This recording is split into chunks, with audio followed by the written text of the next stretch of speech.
Agege, future maire de Nogent, Que potentiellement. Dieu vous entende. C'est pas Dieu qui décide, Il hein, existe. c'est la Ouais, population. ouais. Alors on parle d'un troisième grand pilier de votre action et de vos préoccupations, c'est ce que vous appelez un territoire intergénérationnel avec toutes les vocations de la petite enfance, Ouais, la famille, mais aussi la prise en compte de l'écologie, puisque finalement, qu'est-ce que c'est qu'une famille? C'est un écosystème, une ville, absolument. c'est un écosystème. Alors, quels sont les grands axes de vos préoccupations par Alors, rapport à ça? on a, on a deux, enfin, j'ai envie de dire, on a deux exclusivités sur notre programme. euh, Par rapport voilà, à la transmission pour les générations, que ce soit moi je parle de territoire d'avenir pour toutes les générations, c'est-à-dire la petite enfance, les jeunes, les ados et les seniors. Dans un premier temps, pour la petite enfance, on va créer ce qu'on appelle une maison de la famille et des générations, qui sera un endroit unique, qui fera à peu près 600 mètres carrés, où vous aurez un accueil déjà administratif pour les nouveaux parents. Vous savez, moi je viens d'être grand-père 2 fois cette année quasiment. C'est la première fois, mais les deux en un an. Et en fait, on s'aperçoit que les parents sont démunis. Mais je vais où? Les crèches, comment ça se passe? Et la commission d'attribution des crèches, c'est quel jour? Qui peut garder mon enfant, etc. Sans parler du baby blues et tout ça. Donc vous voyez, c'est compliqué. Donc on va faire un lieu unique comme ça. Mais dans ce lieu, ce ne sera pas simplement un accueil administratif, ce sera aussi une crèche de 20 à 30 lits. On va mettre aussi une micro-crèche d'urgence, parce que une micro-crèche d'urgence, c'est avec des horaires atypiques. Vous voyez, la personne qui commence à 6 heures du matin ou qui rentre à 23 heures, vous voyez, ce qui sort complètement des cadres. On va mettre aussi une coordinatrice de la petite enfance. Tout ça dans cette maison, et aussi éventuellement un endroit avec une salle en fait pour des seniors, pour faire de l'intergénérationnel au même endroit. C'est-à-dire que voilà, je sais que les seniors ne demandent que ça, d'être en contact avec des jeunes pour leur apprendre des choses. Ça peut être tout bête, ça peut être de l'écriture, mais ça peut être des conseils de vie. On a toujours à apprendre des seniors. Donc voilà, j'aimerais créer ça à ce niveau-là. Ça, c'est la première chose, c'est notre maison de l'enfance. Vous Euh, savez où vous allez l'installer, oui, je sais. vous savez Et où en ça se... plus, Déjà, vous voilà, connaissez c'est-à-dire le que local? je vais réaffecter des locaux que j'ai complètement en tête pour faire ça, absolument. Comme ça ne coûtera pour nos comptes que le fonctionnement. La deuxième chose qui est aussi une de nos exclusivités, c'est que je veux créer ce qu'on appelle un hub, qui est en fait un espace pour les jeunes. Alors, ce ne sera pas ce qui se passe à la MJC que j'adore, qui est plutôt de l'éducation populaire. Ce ne sera pas non plus le pôle jeunesse qui fait aussi un vrai travail. C'est autre chose de différent. C'est un endroit où les jeunes peuvent venir de manière assez libre, où ils pourront faire de la musique, de la peinture, ils pourront se retrouver entre eux. Il n'y a pas d'horaire, il n'y a pas de jugement, etc. On peut même éventuellement mettre un écran de télé pour voir des matchs. Il peut y avoir un salon, un espace pardon, pour faire de l'enregistrement. Les jeunes aiment bien faire des petits enregistrements, etc. Alors bien sûr, sous le contrôle d'une association, évidemment. Et c'est en fait pour apprendre aux jeunes une certaine autonomie de vie. Voilà. Et puis en fait, Socialisation, voilà. activité, autonomie. Voilà, et aussi le but c'est que voilà, on ne traîne pas dans la rue, parce que n'oubliez pas qu'il y a des familles qui ont 4, 5, 3, 4 enfants, on va dire. Quand l'aîné prend la télécommande et qui regarde le programme de télé qu'il veut bien regarder, les autres dans la maison, surtout si les parents sont pas là, ou etc., ils savent pas quoi faire, donc qu'est-ce qu'ils font? Ils vont dans la rue. Et un gosse qui va dans la rue, une fois, 2 fois, 3 fois, il a des mauvaises tentations. Tandis que s'il a un endroit où il sait qu'il peut aller, qu'il pourra peut-être regarder la télé, jouer aux échecs, écouter de la musique, bah, il aura peut-être envie de venir là. Et j'ai l'intention de mettre cet espace au niveau de Déjà là l'ancienne. aussi, l'espace, vous le Oui, connaissez? ah oui, tout ce que je fais, c'est de A à Z. Ouais. L'espace, ce sera la gare, l'ancienne gare Bastille, qui est près de la place Sémar, qui est une gare typique, c'est un espace fermé qui sert à rien et qui en plus se prête tellement physiquement à une activité de jeunes, bon, avec des agrandissements évidemment. Et là Voilà, aussi, c'est vous allez là. confier ça à une association? L'association, c'est elle qui va, enfin nous, la ville, on va prendre en charge tout l'aménagement, etc., évidemment, mais après, il faut que ça soit associatif. Alors après, avec un contrôle de la ville, évidemment, mais c'est pas, on vient pas, on casse tout et on s'en va. Non, évidemment, il y aura une association qui va gérer ça, mais qui sera une association citoyenne de la ville. D'accord. Qui sera contrôlé quand même par la ville. Bien sûr, Et absolument. l'accès Une libre pour tous les association, il y a toujours un citoyens. conseil d'administration, il peut toujours y avoir un élu dans le conseil d'administration, Tout à et fait. d'ailleurs pour faire remonter les problèmes éventuellement, ou les besoins à la mairie. D'accord. Et concernant la petite enfance, on en parlait tout à l'heure avec les crèches. Alors, les crèches, vous savez que la ville, à peu près, répond à 50% des demandes de crèches. Mais il n'y a pas que les crèches, il ne faut pas oublier, il y a les assistants. D'ailleurs, j'ai oublié de vous dire, mais dans la maison de la famille, il y a aussi un relais d'assistante maternelle, évidemment. Alors, les assistantes maternelles font un vrai travail, il y en a qui cherchent du travail, donc c'est vrai que, alors c'est vrai que ça peut coûter un peu plus cher que la crèche, mais c'est un autre service.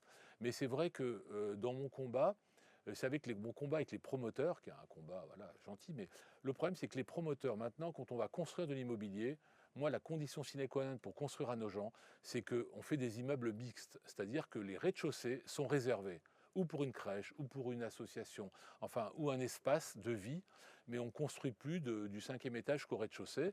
Les rez-de-chaussée seront pour la ville. Ce sera ça ou rien. Voilà. Pas de commerce. Des commerces éventuellement, bien sûr. Moi, je suis toujours fan des commerces, mais en tout cas, ce ne sera pas d'une habitation. Ça peut être un D'accord. commerce, ça peut être un espace de vie, ça peut être une crèche.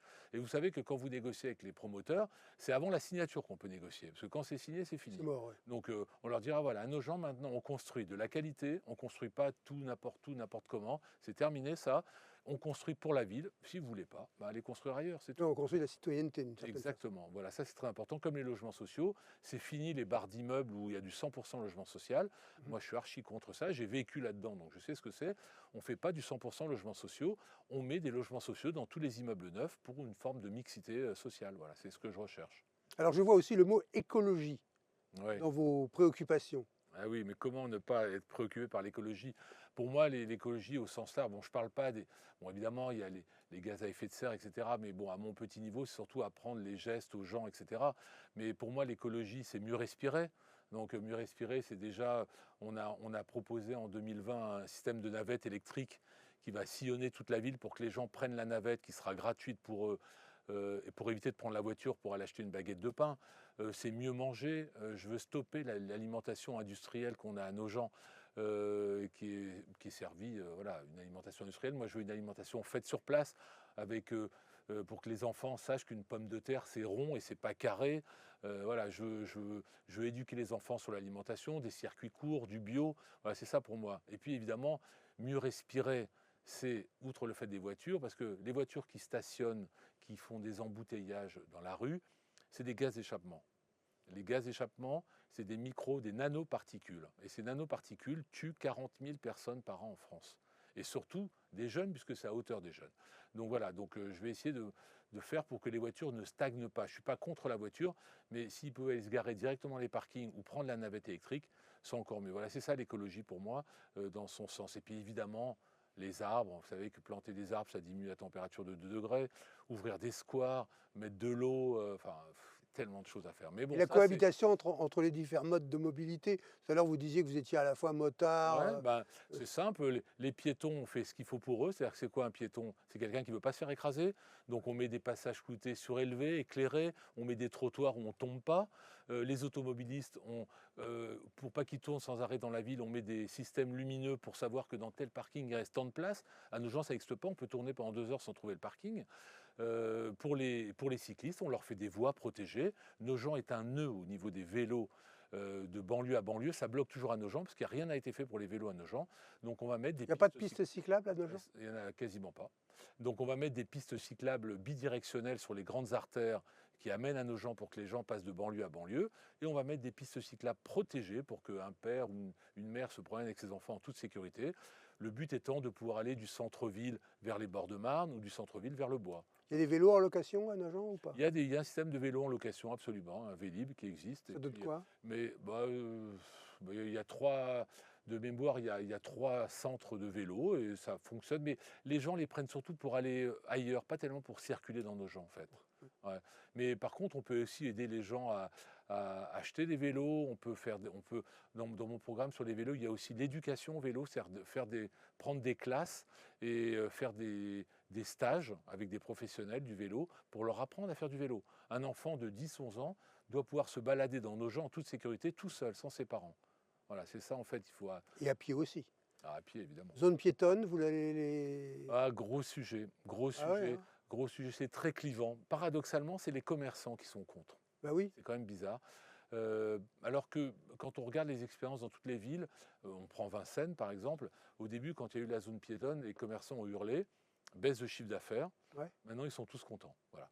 Donc c'est compliqué. Moi je suis plutôt pour ce qu'on appelle la circulation apaisée, c'est-à-dire que dans certaines rues de la ville, en l'occurrence les grandes rues, les rues commerçantes, que les vélos, les voitures et les piétons puissent utiliser la route. C'est-à-dire qu'on enlève les voitures, on enlève les voitures, on enlève les trottoirs, et c'est une zone partagée. C'est-à-dire que si vous êtes en voiture, si vous voyez une personne avec une poussette qui marche devant vous, ben vous roulez à 5 à l'heure, vous attendez, vous Attendez, tournez quand vous pouvez. attendez. Ça, c'est un travail à faire sur les mentalités des gens. Absolument. Donc, la réglementation, c'est facile. Les équipements, c'est faisable, ça coûte de l'argent. Mais travailler sur les mentalités, là, Qu'est-ce que vous voulez faire quand excusez-moi. vous êtes en voiture et que vous voyez Comment une vous allez femme faire pour avec... travailler sur les Eh mentalités ben, des les citoyens? gens sauront qu'une partie de cette rue est une circulation partagée. Donc quand vous la prenez, c'est parce que vous voulez ou aller quelque part dans un parking ou parce que vous devez absolument passer par là. Mais vous savez aussi que vous pourrez rouler peut-être à 20, mais peut-être que vous serez obligé de rouler à 5. Et par contre, les piétons, les mamans avec leurs poussettes ne seront plus sur des petits trottoirs d'1,50 m avec des bornes métalliques que si jamais elles font un faux mouvement, on se retrouve sur la route. C'est très dangereux à nos gens de la grande rue. Surtout qu'en plus, il y a le bus Comment vous qui allez passe. éduquer les gens? Eh ben, il faut d'abord Bon, ça sera il faut faire, surveillé. il faut faire de la démocratie participative. D'abord, on informe les gens avant, on leur demande leur avis. Si tout le monde me dit non, ben, je ne le ferai pas. Hein. Ouais. Moi, d'ailleurs, c'est pour ça que j'ai quitté la mairie quand j'étais élu. C'est parce qu'il n'y avait pas de démocratie participative. On ne demandait pas l'avis aux nojentés, on ne demandait même pas l'avis aux élus. On pensait. Donc, Donc ça, ce que je l'écoute propose, citoyenne, elle écoute ne sera plus citoyenne. approuvée. Écoute citoyenne, si on me dit oui, on y va, si on me dit non, on ne fait pas. Voilà. D'accord. On peut faire des référendums ou des votations, comme vous voulez. Et je veux faire, en fait, vous savez, tout mon programme, il est basé, j'ai envie de dire que chaque phrase sort de la bouche d'un nojenté. C'est-à-dire que ça fait 6 ans que je vais voir les nojentés partout et qu'ils me donnent leurs idées. Donc je n'ai rien inventé. Donc je ne vais pas commencer maintenant à inventer. Si on me dit oui, moi j'adore, c'est génial, on fait. Si on me dit non, c'est nul ton truc, ça va pas, on fera pas, c'est tout. C'est comme ça. C'est ça la démocratie participative. C'est le fait de laisser le pouvoir au peuple.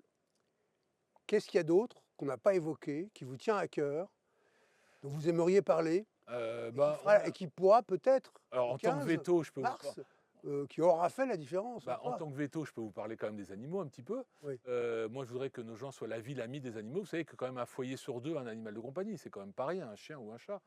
Les chiens, chats. Voilà, bon, essentiellement chien-chat, on ne va pas rentrer dans les détails, mais j'ai mis un vrai plan pour les animaux à nos gens, mais c'est un plan pour les gens qui ont des animaux et puis aussi pour les gens qui n'en ont pas. C'est-à-dire que les gens qui ont des animaux respectent ceux qui n'en ont pas et ceux qui n'en ont pas respectent ceux qui en ont. Alors, les chiens n'ont pas demandé à vivre en ville, hein. Eux, ils aimeraient mieux être dans la forêt. Hein. Donc, la moindre chose, c'est quand on a son chien en ville, eh ben, qu'il y ait des équipements pour eux. C'est au moins le minimum qu'on leur doit. Donc, je vais mettre en place 1 ou 2 parcs dont j'ai l'endroit aussi, 1 ou 2 parcs. Là, on pourra les lâcher. Lâcher les chiens avec vous savez, de l'agility, des trucs pour monter, descendre, etc. Et on les lâche, on se détend. Vous savez que moi, je fais des consultations de troubles du comportement, et les chiens qui sont jamais lâchés en laisse, ils finissent toujours dépressifs, anxieux ou mordeurs. Il faut lâcher son... Alors bien sûr, nous on a le bois de Vincennes, mais tout le monde ne peut pas aller au bois de Vincennes. Et voilà. Et puis, je vais aussi apprendre aux propriétaires à éduquer leurs chiens. C'est-à-dire que quand on a un chiot, on doit suivre des cours, on appelle ça des poopy school, pour apprendre à éduquer son chien, qu'il ne fasse pas ses crottes n'importe où et qu'il aboie pas partout. Voilà. Toujours pareil, l'harmonie entre ceux qui ont des chiens et ceux qui n'en ont pas. Et puis j'ai aussi un plan, mais dont je ne parlerai pas maintenant, contre les moustiques, évidemment, parce que c'est un vrai problème, les moustiques à nos gens maintenant. Il y a des gens qui vont plus dans leur jardin à partir du mois de mars, hein, c'est quand même pas rien. Et puis la lutte contre certains nuisibles, entre guillemets, les pigeons, les rats, etc. Bon, tout ça. Et puis je veux faire de l'équithérapie. Vous savez que l'équithérapie, c'est le fait d'être au contact d'un cheval et se soigner. Et vous savez que l'équithérapie, au niveau des enfants autistes, donne des meilleurs résultats que la musique. On ne le dit pas assez. Et nous, on a un centre hippique à nos gens. Donc voilà, on va aussi vous mettre voulez ça en place. utiliser le centre hippique pour créer ce dispositif thérapeutique. Évidemment, et c'est extraordinaire, extraordinaire. Pour les enfants autistes, pour les enfants en difficulté, etc. On n'a pas parlé de l'emploi.